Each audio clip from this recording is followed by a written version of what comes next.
বিসমিল্লাহির উপস্থিত মুসলিয়ান আসসালামু আলাইকুম। সবাইকে পবিত্র ঈদুল আজহার শুভেচ্ছা। ঈদ মোবারক, ঈদ মোবারক, ঈদ মোবারক। সুন্দর, আমি আয়োজককে ধন্যবাদ জানাই। সুন্দরভাবে এটি প্রতি বছরের ন্যায় এই বছরও সুন্দরভাবে এটি সাজিয়ে তুলেছে এবং আমার পাশে মা বোনেরাও আছেন, সবাইকে আমি ঈদের শুভেচ্ছা জানাই। আর আমরা পরিষদের পক্ষ থেকে হয়তো এটা মেনটেন করি, কিন্তু আসলে আমাদের কাউন্সিলর মহোদয় এবং অন্যান্য আপনারা যারা গণমান্য ব্যক্তিবর্গ আছেন তারাই এটি আয়োজন করেন। এটি একটি সুন্দর উদ্যোগ আমাদের বেড়া পৌরসভার ক্ষেত্রে। আর প্রচুর লোক আসছে এখনো, সবাই সুন্দর পরিবেশে। আসলে আজকে আবহাওয়াটা তুলনামূলকভাবে আমাদের পক্ষে, তো যাই হোক, পক্ষে হোক বিপক্ষে হোক, আমরা তো আমাদের ধর্মীয় উৎসব পালন করব, ধর্মীয় আচার রেওয়াজ এগুলো আমরা পালন করব। আর একটু হয়তো কারো কারো কষ্ট হলে সেটাও মেনে নিতে হবে। সবাইকে একসাথে এই যে আজকে আমাদের সুযোগ দিয়েছেন আল্লাহ তাআলা যে একসাথে আজকে ঈদুল আজহার নামাজ আদায় করার জন্য আলহামদুলিল্লাহ জানাই। তো সবার সুস্বাস্থ্য কামনা করি। আমার জন্য দোয়া করবেন, আপনাদের এমপি মহোদয় বীর মুক্তিযোদ্ধা আলাদের প্রজেক্ট শামসুল হক মহোদয়ের জন্য দোয়া করবেন। আর আসলে আমি একটু পরে আসলাম, আমি মোটামুটি 8-10টা মাঠ সবার সাথে শুভেচ্ছা বিনিময় করে আসলাম। সেই সুযোগটা নিলাম যে এই ঈদের দিনে সবাইকে একসাথে করব। আল্লাহ রাব্বুল আলামিন কোরআনুল কারীমের মধ্যে এই কুরবানি সম্পর্কে বিভিন্ন আয়াতে কারিমার ভিতরে আলোচনা করেছেন। আল্লাহ পাক বলেছেন, ইন্নাস সলাতি ওয়া নুসুকি ওয়া মাহইয়ায়া ওয়া মামাতি লিল্লাহি রাব্বিল আলামিন। قل إن صلاتي ونسكي ومحياي ومماتي لله رب العالمين। হে রাসূল, আপনি বলুন, নিশ্চয়ই আমার নামাজ, আমার কোরবানি, আমার জীবন, আমার মৃত্যু একমাত্র শুধুমাত্র আল্লাহ তাআলার জন্য। সকলে বলি সুবহানাল্লাহ। আজকে থেকে প্রায় 4500 বছর আগে আল্লাহ রাব্বুল আলামিন একজন পয়গম্বর তিনি পৃথিবীতে পাঠিয়েছিলেন। নাম ছিল হযরত ইব্রাহিম আলাইহিস সালাতু ওয়াস সালাম। আল্লাহ রাব্বুল আলামিন তাকে বৃদ্ধ বয়সে একটি পুত্র সন্তান দান করলেন।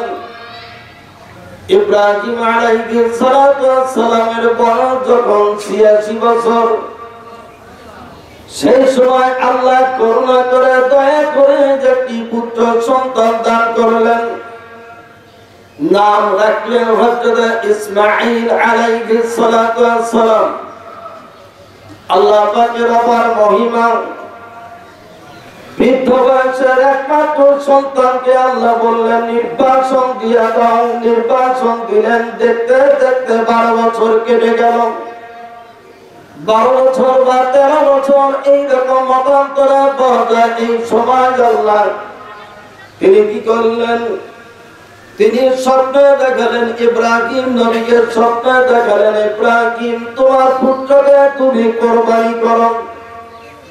আল্লাহ রাব্বুল আলামিন কোরআনুল কারীমের মধ্যে বলেন, ফালাম্মা বালাগা মা'আহু তাসআ ক্বালা ইয়া বুনাইয়া ইন্নী আরা ফিল মানামি আন্নী আযবাহুকা ফানজুর মাযা তারা। আল্লাহ পাক কোরআনুল কারীমের মধ্যে বলতেছেন যে পিতার সাথে চলাফেরা করার মতো বয়সে উপনীত হয়ে গেল।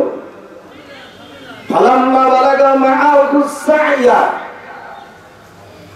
যখন পিতার হাত ধরে যখন সন্তান চলাফেরা করে, সেই বয়সে যখন উপনীত হলেন ইসমাঈল আলাইহিস সালাতু ওয়াস সালাম। সম্মানিত উপস্থিতি, এই যে কুরবানি, এটা বড় একটি হৃদয় বিদারক একটি ঘটনা। পুত্র সন্তান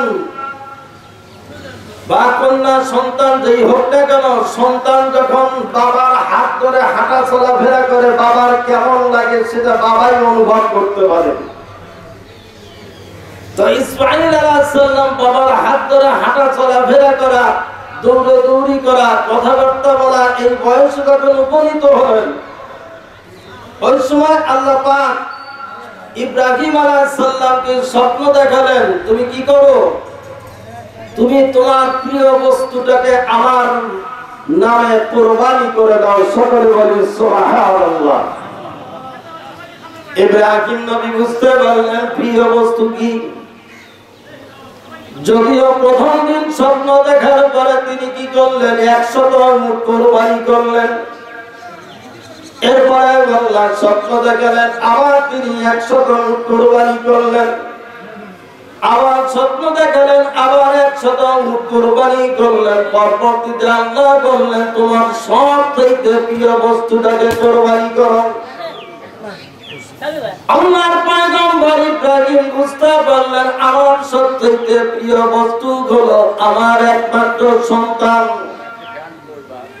সন্তানের চাইতে প্রিয় আর জগতের ভিতরে আমার আর কিছুই নাই। আমার টাকা পয়সা, ধন দৌলত, আমার উটের পাল, আমার দুম্বার পাল, আমার ছাগলের পাল, যাই কিছু থাক না কেন, সবথেকে প্রিয় হলো আমার সন্তান। তাই তো তিনি কি করলেন? ছোট্ট ইসমাঈলের কাছে গিয়ে বললেন, قال يا بني إني أرى في المنام إني أذبحك فانظر ماذا ترى। ইসমাঈল, আল্লাহ তাআলা আমাকে স্বপ্ন দেখাইলেন, আমি তোমাকে কুরবানি করতেছি, এবার বলো তোমার মতামত কি, আমারে জানায় দাও। সকলে বলি সুবহানাল্লাহ।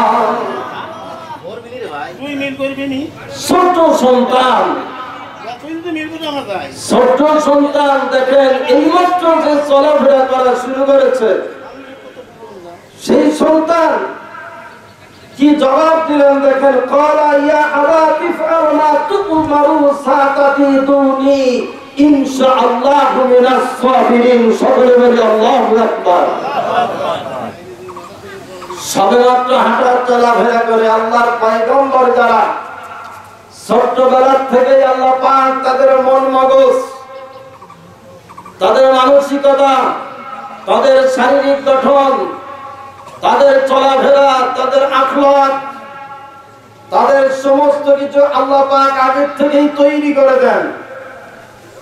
1,24,000 মতান্তরে 2,36,000 পয়গম্বর পৃথিবীতে আল্লাহ পাক পাঠিয়েছেন। তাদের জীবন ইতিহাস পড়ে দেখেন, তারা ছোট্টবেলা থেকে, বালক বয়স থেকে, কিশোর বয়স থেকে কি আখলাকের অধিকারী ছিলেন, কি সবরের অধিকারী ছিলেন, কি অমায়িক ব্যবহার তারা করেছেন, মানুষের সাথে কি আচরণ তারা করেছেন, জীবনে তারা কেমন আমল করেছেন, এগুলোর দ্বারা প্রমাণিত হয় আল্লাহ পাকের মনোনীত ব্যক্তিরা ছোট্ট বয়স থেকেই, জন্মলগ্ন থেকেই তারা এরকম হয়। সকলে বলি সুবহানাল্লাহ।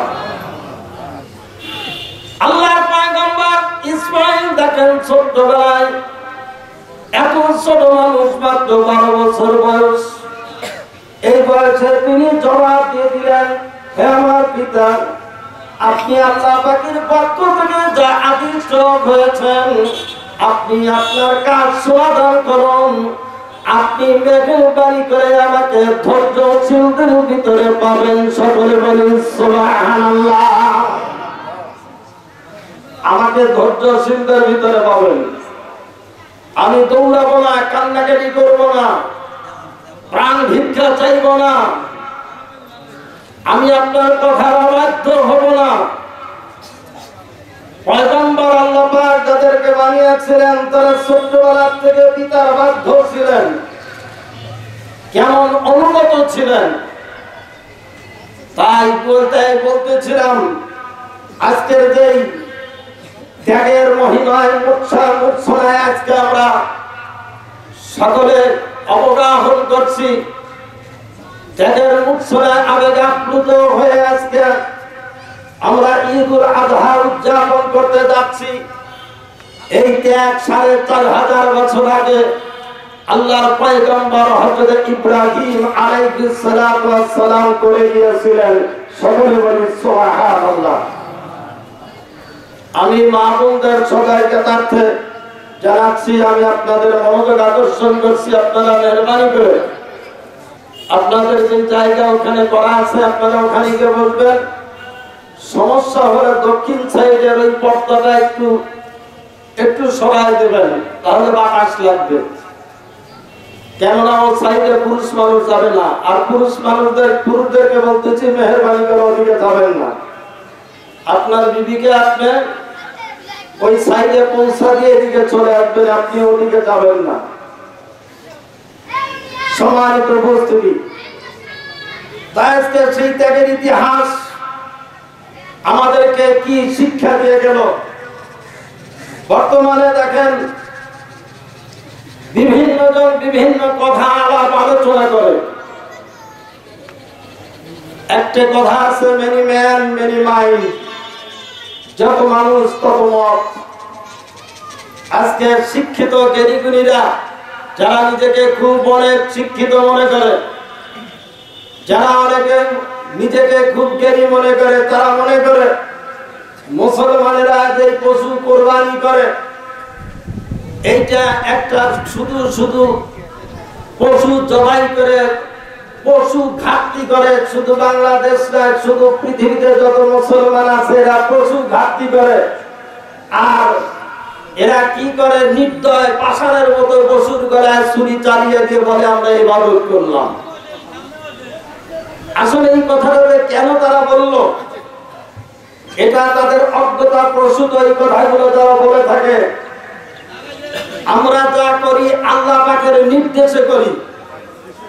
আল্লাহ রাব্বুল আলামিন যেহেতু তিনি নিজেই বলেছেন কি করো, ফাসাল্লি লিরাব্বিকা ওয়ানহার, তুমি নামাজ আদায় করো এবং কোরবানি করো। সকলে বলি সুবহানাল্লাহ।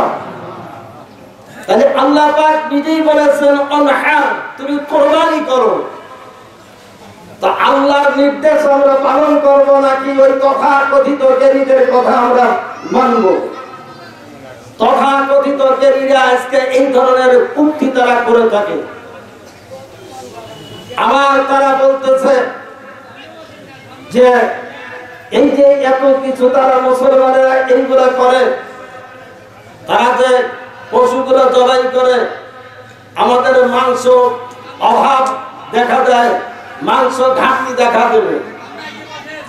কিন্তু দেখা যায় আমরা লক্ষ্য করলে দেখতে পাই যে হালাল জিনিসের বরকত বেশি। দেখেন একটা কুকুর বছরে 2 বার করে বাচ্চা দেয়, একবার 6টা করে, নিম্নে 6টা 7টা 10টা বাচ্চা দেয়। ওই কুকুর তো এত দেখা যায় না। শ্রীগাল এত করে বাচ্চা দেয়, শ্রীগাল তো এত দেখা যায় না। বিড়াল এত করে বাচ্চা দেয়, বিড়াল তো এত দেখা যায় না। আর গরু বছরে 1টা করে বাচ্চা দেয়। প্রতিদিন গরু জবাই হচ্ছে, প্রতিদিন সারা বাংলাদেশ নয় সারা পৃথিবীতে মুসলিম কান্ট্রিতে প্রতিদিন হাজার হাজার গরু জবাই হচ্ছে। ওই গরু তো কমতি হয় না। আল্লাহ পাক গরুর ভিতরে কি বরকত ঢেলে দিয়েছেন, সকলে বলি সুবহানাল্লাহ। ফাঁকা জায়গাগুলো পূরণ করে বসি, কেননা আমরা এমন ভাবে বসেছি মাঝখানে আরেকজন ঢোকা যাবে।